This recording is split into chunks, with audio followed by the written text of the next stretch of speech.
Be okay. Okay.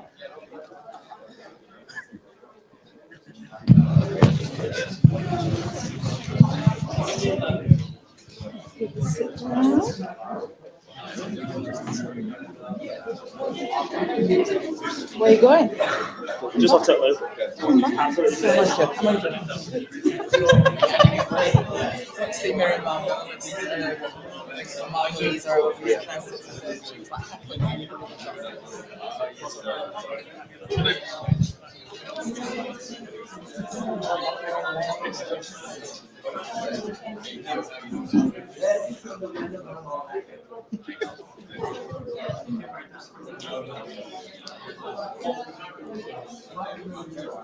Right, we'll make a start. Some people still trickling in. But I am absolutely delighted to welcome our next guest. Please can we give a warm Leeds Trinity welcome to Mark Robinson.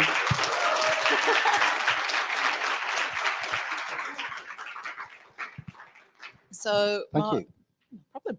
You are creative director at Wise Owl Films, which is a factuals production company based right here in Leeds. It is, yeah. Placement opportunities. Mm-hmm. Yep. So, and you have just celebrated your 5th anniversary, and also, rather fittingly, won not 1 but 2 Royal Television Society Awards. Thank you, yeah. So, happy birthday. Thank you very much. And congratulations on those awards. Thank you very much. We will talk about those in a minute, but Okay. I think first we're going to see some of your excellent work. If we can Okay. run the film, thank you.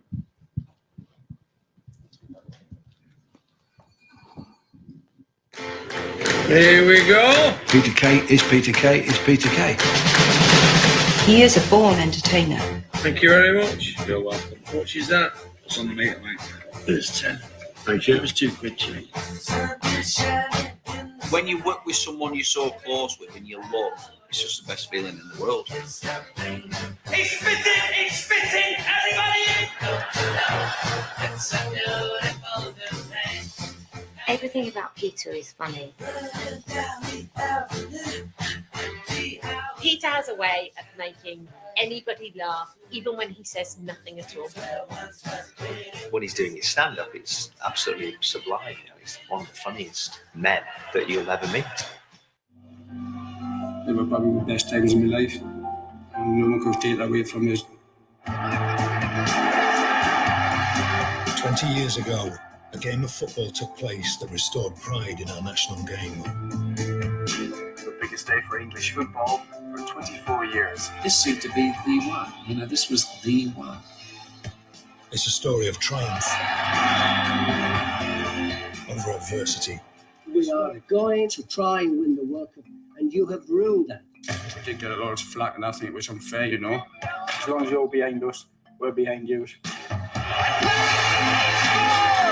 A summer of football that united the nation. The more games we won, the more the country party. It was fantastic. Football was back with a smile on his face. And it all ended in drama and tears on that one night in Turin. There's only one sports event where I shed a tear, and it was there. The 4th of July 1990. The night Gaza cried and football changed forever.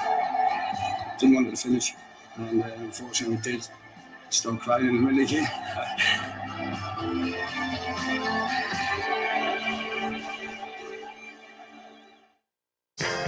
Having sold over 1 million records in 6 weeks, they're straight in at number 9. Here's Nirvana with Smells Like Teen Spirit.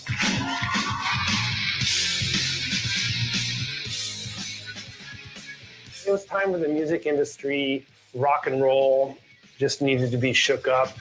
This little band from Seattle having the audacity to like break onto TV and be so subversive. It was power rock.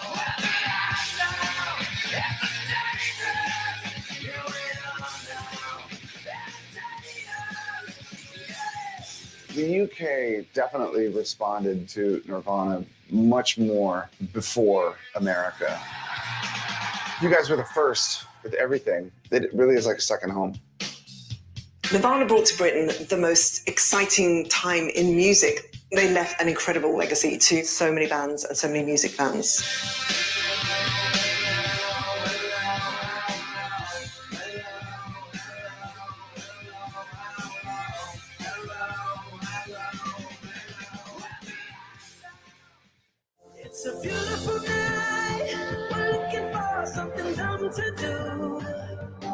The first couple was our best friends, and I thought, oh, they came over, and it's going to be them and Isaac's family.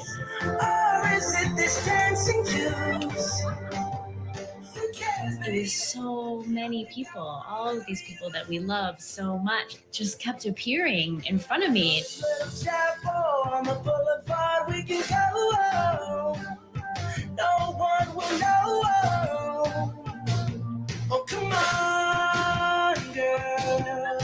Who cares? We had one rehearsal for 3 hours on a Saturday before we did it. I never intended to film it, actually. And they were all like, we're not working this hard on something if we don't get to see it later. Don't say no, no, no, no, no. Just say yeah, yeah, yeah, yeah. And we'll go, go, go, go, go. If you're ready, like I'm ready. Cause it's a beautiful night. We're looking for something dumb to do. Hey, baby, I think I wanna marry you. Is it the look in your eyes, or is it this dancing juice? Who cares, baby? I think I wanna marry you. Just say I do. It was all people that were nearby, but then Isaac also wanted to include my family, who are all out of town and far away. So he included them on the laptops. He got people from all around the country, which was really amazing. Tell me right now, baby. Tell me right now, baby, baby. Oh, it's a I got so overwhelmed, and then there he was, and it just kind of like centered me, and it was just like, oh my God, this is who I'm going to spend the rest of my life with. Like, here he comes, walking through all of these people that we are also going to be surrounded with for the rest of our lives. That moment when we saw each other for the first time, and it was just, she knew it was about to happen, and I knew it was about to happen, and you can just sort of suddenly see the whole rest of your life in front of you. Oh my God. She said no, by the way. After all that, can you believe it? Just going to say how romantic. So I think that sort of showreel really gives us a glimpse of the diversity of the projects that you're involved with, and it's kind of similar to the RTS awards that you won, one for the Tina Turner documentary and the other for Amanda Owen's Farming Life series. So you could say sort of very different from showbiz to sheep shearing. Just talk us through the kind of the different genres of films that you make at Wise Owl. It's not all about archive. No, it's not. Factual's very broad, unscripted, and so that last one was Unbelievable Moments Caught on Camera, which is still on ITV. It plays at 9 o'clock. I think that was the first series. It's in like series 7 or 8 now. So some of them can go on and on and on and on. And then other ones are just one-offs, like the Gaza's Tears was a documentary on the, I think it was the 20th anniversary of the World Cup semi-final. And that was a one-off. So you get one-off documentaries. We do quite serious stuff as well. And then on the other hand, they can be quite light, like the wedding proposal was there. So, and sometimes we do property shows. We've done OBDoc, like Yorkshire Firefighters. We do a lot of music documentaries. So I think the good thing about a company like Wise Owl, and I worked before at ITV Studios, was just the diversity of work that we did. On the one hand, we did Come Dine With Me, which was a really, really long-running series, which sold all over the world. But then we were doing quite serious documentaries about the miners' strike as well. So that's what I really like about program making in Factual, is that you become sort of experts in something for a subject like Nirvana for 4 months, and then you almost like forget about Nirvana and you become an expert in Tina Turner for 4 months. So I really like that you dig deep into something for a short period of time, and then you go on and tell another story. Yeah, keeps it interesting. And so you've also got a kind of youth orientated branch, haven't you? Hoots. We've got a youth brand called Hoots, a youth wing from Wise Owl as well, and that was aimed more at looking into. I think the Wise Owl shows that we make, like Nirvana and Firefighters, and things that you've seen, sort of aimed for a slightly older audience, whereas Hoot's been more aimed at Channel 4 digital. and ITV2 and ITVB, and BBC Three, and E4 as well. So we just felt Wise Owl felt, you know, like it aimed for quite middle of the road, and Hoots a bit more in your face, like the naughty. What this lot would be into. Probably like the naughty brother or sister of Wise Owl, or niece or nephew, probably. Fab. And so you've obviously enjoyed massive success with Wise Owl, even though you set up the company just before the pandemic struck. Can you just tell us a little bit about your career journey, you know, sort of getting to this point? Yeah, I'm from Leeds. I'm from just a mile or two away from here, sort of Tinsel, Cookridge area. And I didn't know anybody who worked in media at all. My mum was a staff nurse, and my dad worked at an old people's home. He was a care assistant. And so my life ambition was to work on the Leeds Weekly News as a reporter. And I failed my O-levels, and I went to do a degree in creative writing and drama. But I worked out pretty quickly I wasn't any good at drama. But I was editing the college newspaper, and that led me to apply for jobs on local newspapers, and like the Yorkshire Evening Post and the Leeds Weekly News. And the only one that wrote back was one in the northeast called the Northern Echo, which is based in Darlington. And I went. They offered me a job. I didn't finish my degree.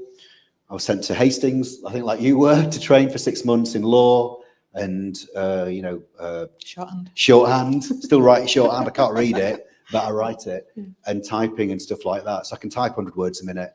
And then I went off to be a local journalist, covering parish councils and agricultural fairs, and then court stories. And so you kind of work out what's the story pretty quickly. That's the most important thing, really. And then also the daily deadlines as well. That, you know, this was a daily newspaper, so you had to meet daily deadlines. And I worked for them for a couple of years, and they put me onto the features desk, and I started to go and interview TV stars and pop stars and stuff like that. And off the back of that, I got a job at what was Tyne Tees Television in Newcastle, working on a politics program, which was really interesting, and live and gallery and studio and stuff like that. And because at that point in the 90s, there was so much regional television around, you basically did your whole apprenticeship just working for a regional station like Yorkshire Television used to be. You could go through every single department and find out what you liked. And what I liked was producing, making stories, being behind the camera. And that's what led me eventually to do these sort of things here. But I started off quite a serious journalist, serious news journalist. Ended up making programs about the Muppets, but started off serious is the thing. And I was quite surprised when we were chatting before, when you told me about your favourite show that you'd worked on. It wasn't like about Debbie Harry or Guy Garvey or Dave Grohl or the Miners' Strike, but was a sort of ITV daytime series. Made the Best House Win. Well, we did, that was a property series where it was like Come Dine With Me, but for houses. And it ran probably about 10 years ago for 150 episodes. And that was kind of quite like gold, because we were able to sell it over the world. Once you've got a format, I don't know if you guys know what a format is, but it's something that you can repeat. It's got rules. Come Dine With Me, is a format. It's 4 people or whatever, and they do the same thing in every week or every episode. And so when we made Come Dine With Me, it made a lot of money because you had 2 goes. You had 3. It goes out on Channel 4. ITV turned it down first. It goes out on Channel 4, and then you sell the back catalogue, filmed in Leeds or Huddersfield or wherever it might be, around the world.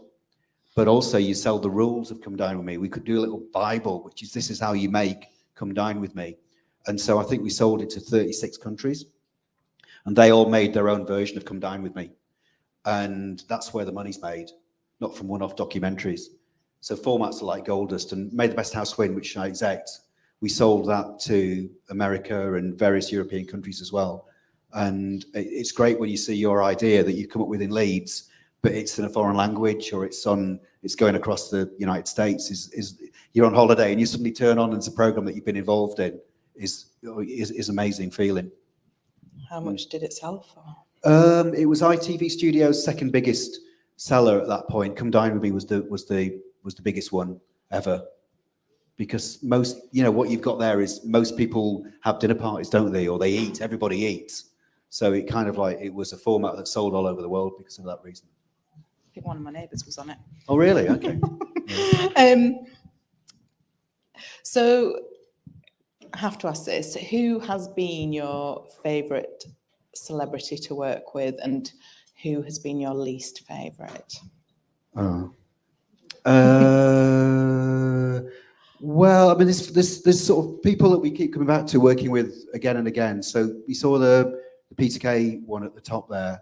So I think Peter's first producer at Channel 4. He did a Channel 4 show and I produced him then. And then we've just kept in touch. Peter Kay's a comedian. I don't know how many people know him now. Younger people might not, but he's like doing an amazing tour of Britain at the moment, filling the O2 Arena and, Leeds and Manchester and stuff like that. He's like world record breaking comedian, really.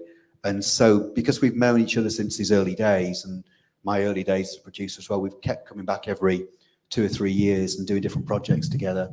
And sometimes he'll ring me and say, do you want to do this? And sometimes I'll ring him. And we're doing a documentary about his tour at the moment, which is going on till 2025 at the moment. So it's a long way away from being released. So I like working with Peter because we've done lots of different things together.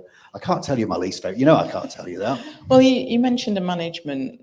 Well, the problem with often the people are all right. It's the agents and the management that you deal with the issues because they feel that they're going to lose their job if it all goes wrong. So it's usually the management and not the stars that are the problem. Certain pop stars. Yeah. Yeah. Yeah. Okay. All right. Okay. I'll tell you after. So one of the companies that you worked for at YTV, I was sort of next door working there when you were there. Yeah. Is Shiver. Yeah. So can you tell us a little bit about why you named that company Shiver? Yeah. And also just your views on whether there still is kind of a north-south divide in terms of opportunities in the industry.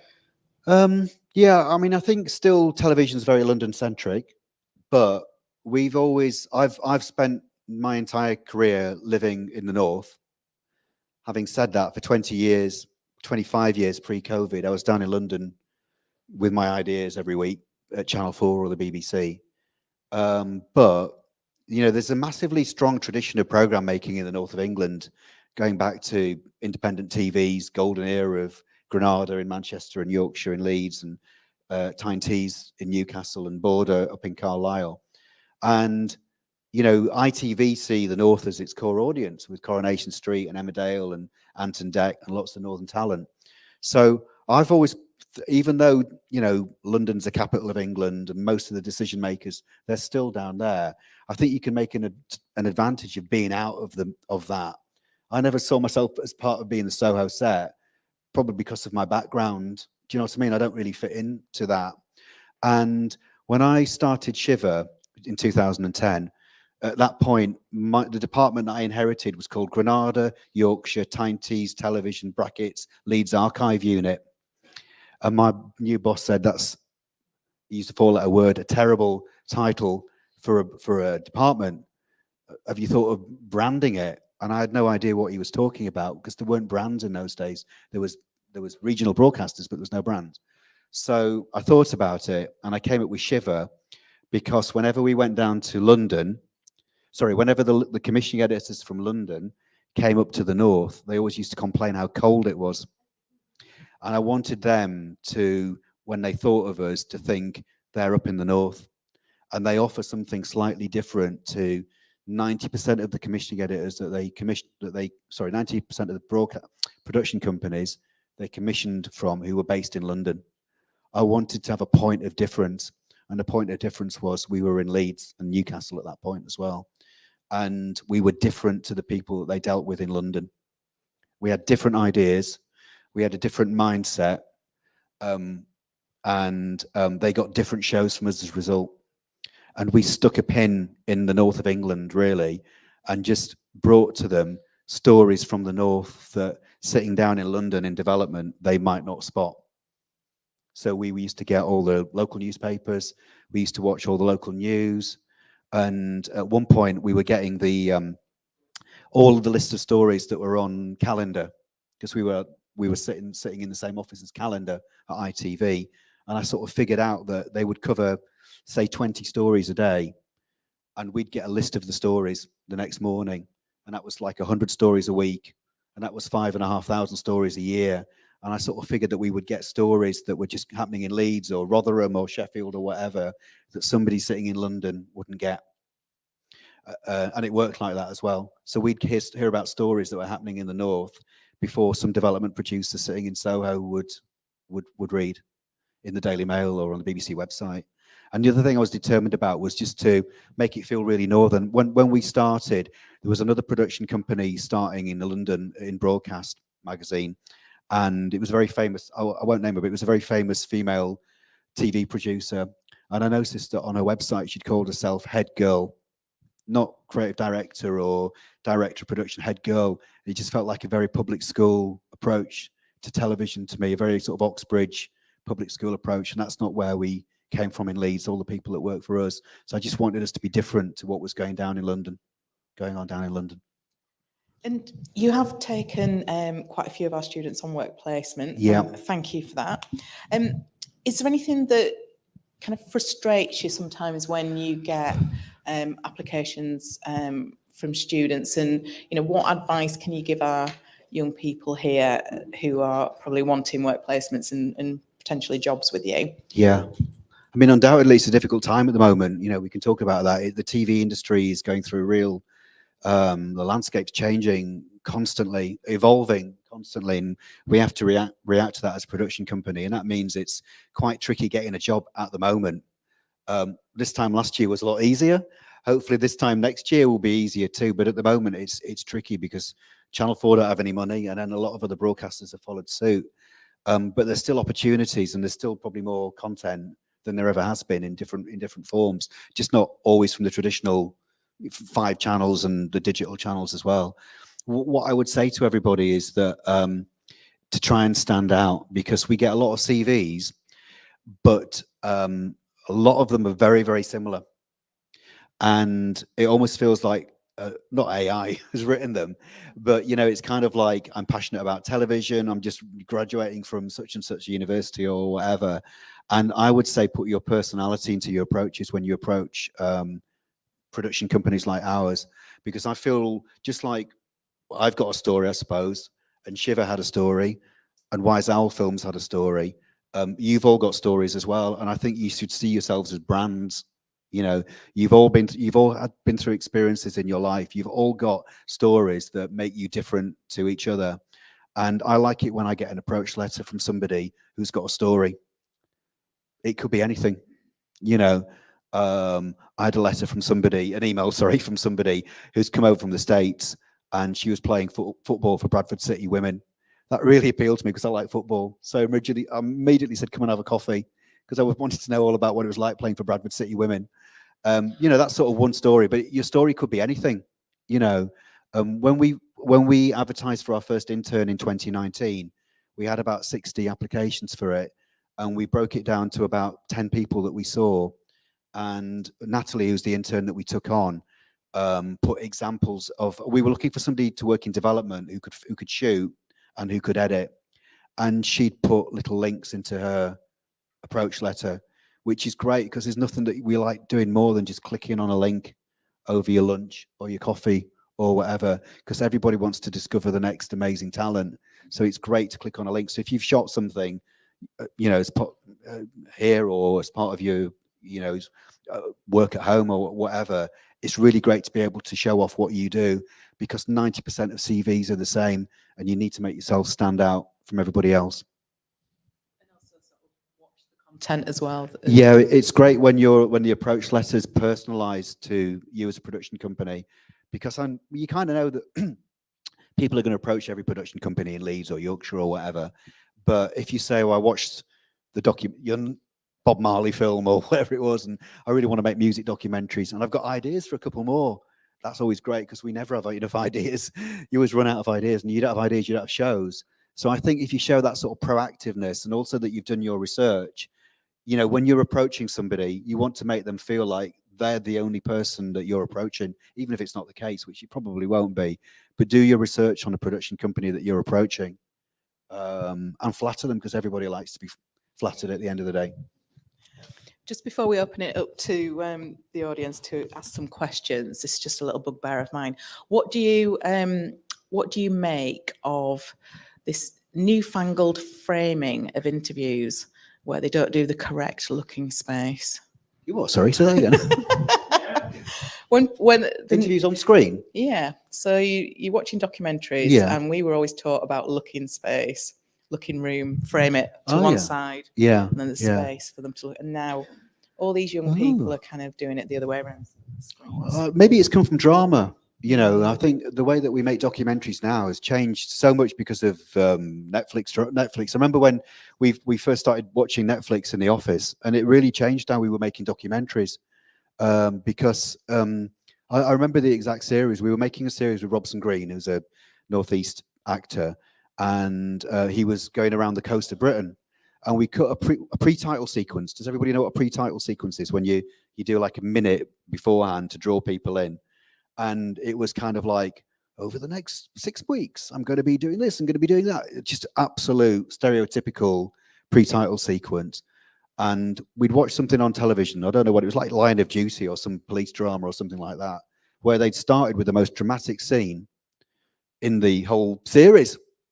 Policeman being chased or a police officer being chased. I can remember it now.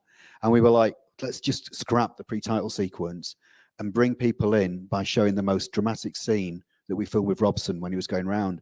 And he was climbing this incredible horizontal cliff in the Isle of Scilly or somewhere like that. And he lost his footing and swore a lot. And it was the best scene in the series. And we basically put it in the pre-titles. It was like, just because it was about, I think since drama's completely changed the way that we make documentaries in the last 10 years, without a doubt. We've got to compete now with what you guys are watching on Netflix or Apple or Amazon or any of those things. We can't, it's not like when I started, there was literally 4 channels that you could watch and you couldn't do anything else. So you had the viewers in the palm of your hand. Now you've got to compete with TikTok and everything really. So you've got to find new ways of bringing people in, particularly young people. Yeah, you. but I don't, maybe that's where the interview thing came from. Yeah. The other thing, sorry, I just wanted to say about the branding thing. You asked about Shiver. The Wise Owl was the name of the pub close to where I grew up in Cookridge, which is now a doctor's surgery. But also my granddad was a builder who put the golden owls on top of the Civic Hall in the centre of Leeds in Millennium Square. So what I'm saying is always have a story. It's good. You're a brand. Everybody's a brand. And it's good to have a story. Yeah, if we can open it up to the floor, please. I think we've got. Thank you for that. It was really amazing. I just wondered if you thought that Game of Thrones had made the Northern accent more popular on TV. Do you know, I'm going to be one of those people that says, I've never seen the Game of Thrones, which is true. My kids have, but I haven't seen it. But I don't know. I mean, you know, regional accents were, you know, even if you're watching classic sitcoms on Gold now from 30, 40 years ago, they have generic Northern accents for, you know, people in the Northeast or in the Northwest. So I don't know. I just think we need to celebrate our regionality and not, you know, let London be London and everything, and celebrate what we've got up here, because we are different. And so we have to celebrate our differences, whether that's our lives, our stories, our countryside, you know, or our accents. So I would say celebrate the point of differences. Don't try and be something that you're not. Hi there. Hi. So you mentioned about competing with Netflix and more dramatic series. I'm guessing then that the need for entertainment within the documentaries has grown. How do you then balance that with the original intent, which is mostly to inform? And when is too far? Well, it's kind of, I think it's sort of show business or no business, really, for us, you know, in the shows that we make. But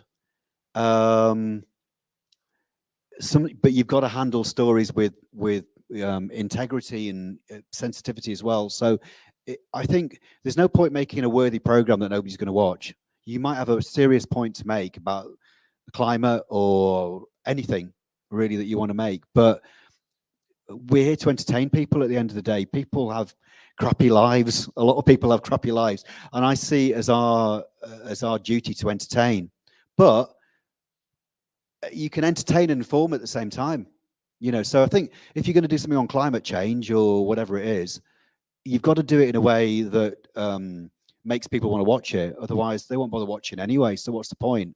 So we don't do a lot of crime documentaries. I mean, you know, I feel slightly uneasy about crime and entertainment sometimes. It's kind of, there's a lot of documentaries out there about serial killers and, you know, this, that, and the other. And I'm not sure I could make that myself. There's a lot of dramas about serial killers as well. So, you know, where do you draw the line there? I don't know.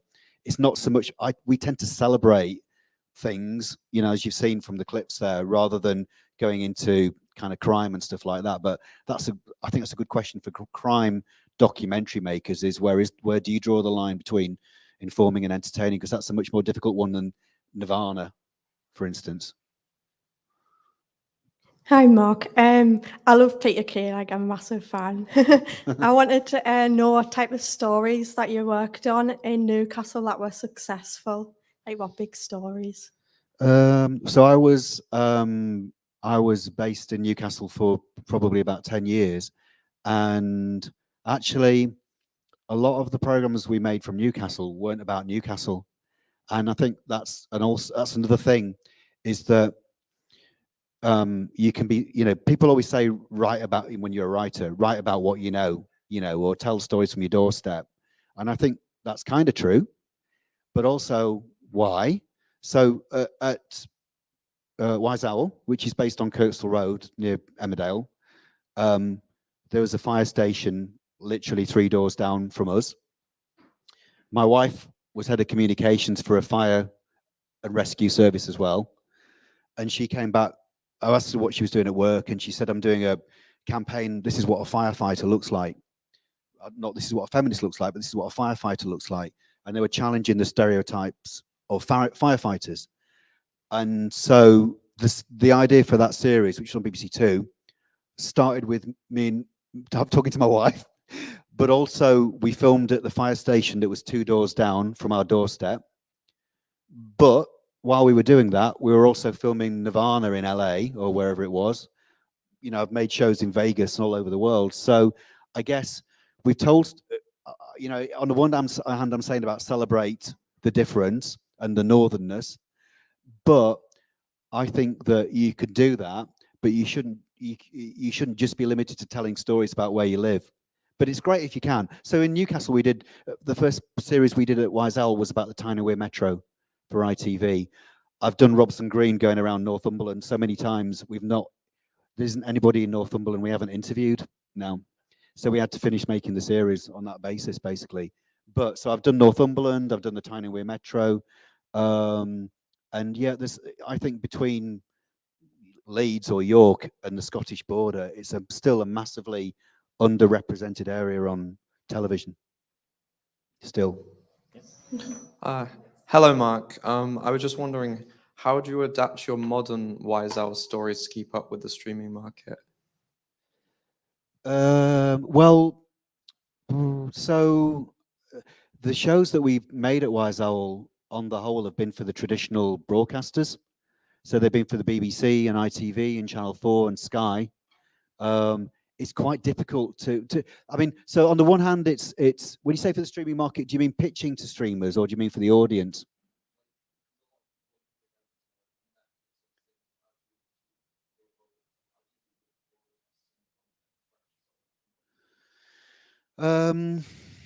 It's a real challenge to get anything off on streamers, and it's also more and more of a challenge to actually appeal to a generation, probably like yourself, that have been brought up on streamers that aren't all watching the same things at the same time. So I'm always interested to hear what you guys are watching, really, and who actually watches television, who watches television live, you know, unless it's something that you don't want to miss, like it's a football match or it's, I don't know, Big Brother eviction or something like that.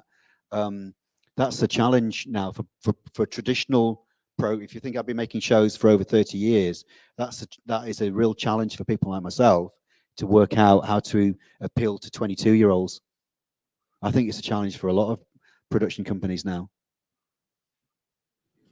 Nice to meet you, Mark. Nice to meet you. So I'm a sports journalism student, but I also love like documentaries and Yeah. films and stuff like that. And I always have lots of ideas, more locally than kind of more nationally, but I have lots of good ideas. And talking about the North, because you've touched on the North quite a lot, because obviously there's lots of great stuff going on in the North now. We're starting to build stuff up, especially here in Leeds and Yorkshire.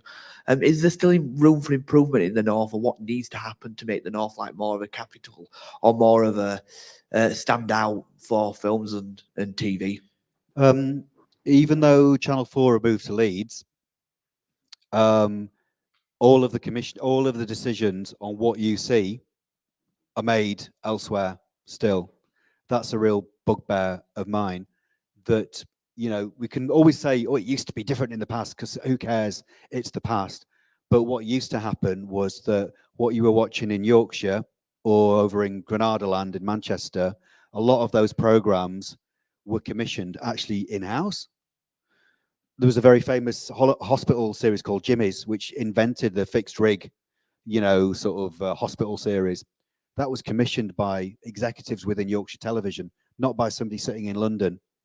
And the problem at the moment is that even though there's commissioning editors sitting in Leeds or Newcastle now, some of them, they still have to pitch that idea to their boss in London, who might not feel the same way about this Northern Institute or that.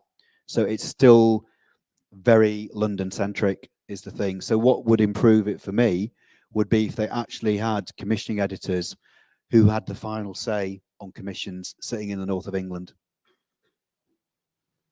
Hi, Mark. You said you're a football fan. Is there any either football, sports stories that you would love to tell, either past or present, in like documentary form? So the Gazza's Tears thing we did, often a lot we do is based around what we call pegs or anniversaries. And the Gazza's Tears was, I think, 20 years since the World Cup semi-final or whatever. The reason that we did the Nirvana documentary was that about 10 years ago, I made a documentary called When Muhammad Ali Came to Britain, about the boxer, and it was about him not meeting famous people, but about the normal friends that he had around the UK. And we had footage of him on going to visit ordinary people. His car would pull up on a council estate and he'd get out. These were boxers and boxing fraternity. And he had his wedding blessed in South Shields at the mosque there. We made When Muhammad Ali Came to Britain. And then 7 or 8 years later, they were looking for BBC Two were looking for a Bob Marley documentary. And we remembered this format when X came to Britain, really. What happens when you it's a fish out of water, isn't it? Taking a big American superstar or international superstar and them over in Britain. You kind of like, you wouldn't expect them to see it. So they took lots of different pictures for celebrating, I think, the anniversary of Bob Marley's birth. And the one they went with was When Bob Marley Came to Britain, because it felt very British. You know, there's Bob Marley, but it's about Bob Marley being in Leeds or Manchester or whatever. So a sports documentary has led to a brand now, Nirvana, Tina Turner, Motown, Blondie's coming out in a couple of weeks' time or so, that started with a sports documentary. So in answer to your question, it's quite difficult getting sports documentaries off at the minute, much more difficult than 10 years ago, unless you've got an absolute global icon like David Beckham. Then you can get it off on Netflix or Apple or Disney or whatever it is. But straight sports documentaries are much harder to get off now. I don't think Gazza's Tears would be commissioned now. Certainly ITV wouldn't commission it. So it's more tricky now. Hi, Mark. Hello. Can you say what the percentage or ratio is for the amount of shooting PDs that you use across your content as opposed to dedicated camera crews with cameramen and separate sound men? And it's kind of a two-edged question. What kind of equipment would you expect an incoming researcher to be able to wield to go off and shoot a taster tape? So the shoots vary depending on how complicated it is. If it's like it's going to need a lot of mics and we're on the move, you know, the conditions are tricky for whatever reason, then we'll have a camera crew. But a camera crew is often a camera op and a sound person, so 2 people. But but sometimes we'll shoot. We'll have shooting PDs as well. So when we did a property series, for instance, we talked about May the Best House Win. That was all done by self-shooting PDs. Maybe it's 2 shooting PDs. Whereas something like I'm trying to think of an example. The Peter Kay thing, we probably would have had a proper crew for that. So it really depends on, it's horses for courses, really. In terms of researchers coming in, they've all got different skills now. Are you looking for a development researcher who might not shoot or edit, but they might write pitches? Or are you looking for a casting researcher? It is more horses for courses than it's ever been in terms of what you're looking for a specific job. A great casting researcher might not be a great development researcher, and vice versa, or shooting researcher or shooting AP. So, you can be lots of different things, but the jobs are much more. There's many different, more different types of jobs than there used to be, is what I'd say. Yeah. I think my question's going to follow on from that one a little bit. The idea of diving into these stories sounds really, really fascinating. I was wondering if you could talk about the actual research process a little bit more in terms of the team or the individuals that you have actually kind of looking at the content itself. Yeah, on one of those, for instance. Yeah, absolutely. So Specifically, they're small teams. Sorry. I'm talking about like the Bob Marley ones, the music ones. They're small teams. So just to say something like the Nirvana documentary, start to finish in 16 weeks. Okay. It would have on a producer who'd be on it from day one to the end, see it through from the beginning through to delivering the show to the BBC. There'd be an archive producer who'd be on it for probably 12 or 13 weeks. There would be an assistant producer who'd work under the producer who'd be on it for maybe 8 or 9 weeks, and they'd be mainly across the filming side of it. And then we'd have a researcher on it for 4 or 5 weeks as well. Often the first job in television researcher, by the way, like our intern. So somebody coming into TV for the first time would work as a researcher on something like the Nirvana show. Then I'd be exec producing it, and I'd come in and out of it because I'm looking after different shows at the same time. But I'm making sure that what we're delivering is what we said to the BBC we would deliver when they commissioned it. And then there's production management, production manager across it all the way, production coordinator, production secretary, and then an editor. And something like the Nirvana show for a BBC hour, which is 59 minutes, it's probably an 8-week edit for that. So I think of it as quite a small team. It's bigger than I think it is, but actually working on it from start, 16 weeks. Sometimes when I say to the record companies or the management, they go, will you have this ready for next Christmas? And I'll go, well, it'll be ready for September, let alone next Christmas. It turns around pretty quickly. And the reason for that is to do with budgets. If we had a multi-million-pound budget, we probably would spend 18 months making it, but we haven't. So we have to make the schedule and everything that you see on screen work within the budget. And one of the biggest, obviously, things of the budget is the schedule. The longer people are on it, the more the program costs. I think we're out of time. So can we say a massive thank you to Mark Robinson? Thank you. Can I just say one more thing? Okay. I just want to say one more thing, which is for those of you that are about to leave, or this year or next year, is I grew up just under the flight path of Leeds Bradford Airport, and a lot of you probably will as well. Here you'll see the planes going over. And when I was a little boy, my elder brother was a plane spotter, and we used to go to all the airports, Yeadon Airport as it was then, and spot planes and collect their registration numbers. And my brother and his friends told me that if you wrote off to airlines around the world, like Lufthansa in Germany and Aeroflot in Russia, that they would send you free stuff. They'd send you car stickers and pens and postcards of their planes and stuff like that. So I did this when I was 8, and I wrote off to lots of different airlines. And the joy of coming back from primary school or middle school and getting a big brown package full of stuff from Moscow was incredible. And I always had something in the post. And what I want you to remember for when you leave and you start looking for work is to always have something in the post. Always have an email out there, or because, you'll write 10 emails and maybe even one person will come back to you, but you only need one person to come back to you. So it's just to be proactive and always have something out there. Because if you don't have anything out there, you're just sitting and waiting for the phone to ring otherwise. So always have something in a post is what I wanted to say. I think that deserves another round of applause. Brilliant, that's great. Lovely. Thank you. Thanks so much. Wonderful stuff from Mark. Thank you very, very much for being with us. Okay, short wee break now, and we're going to be back. More TV as well. Luke Beddoes is here, who is producer and creative on things like Britain's Got Talent and loads of other things. So make sure you're back at 3 o'clock.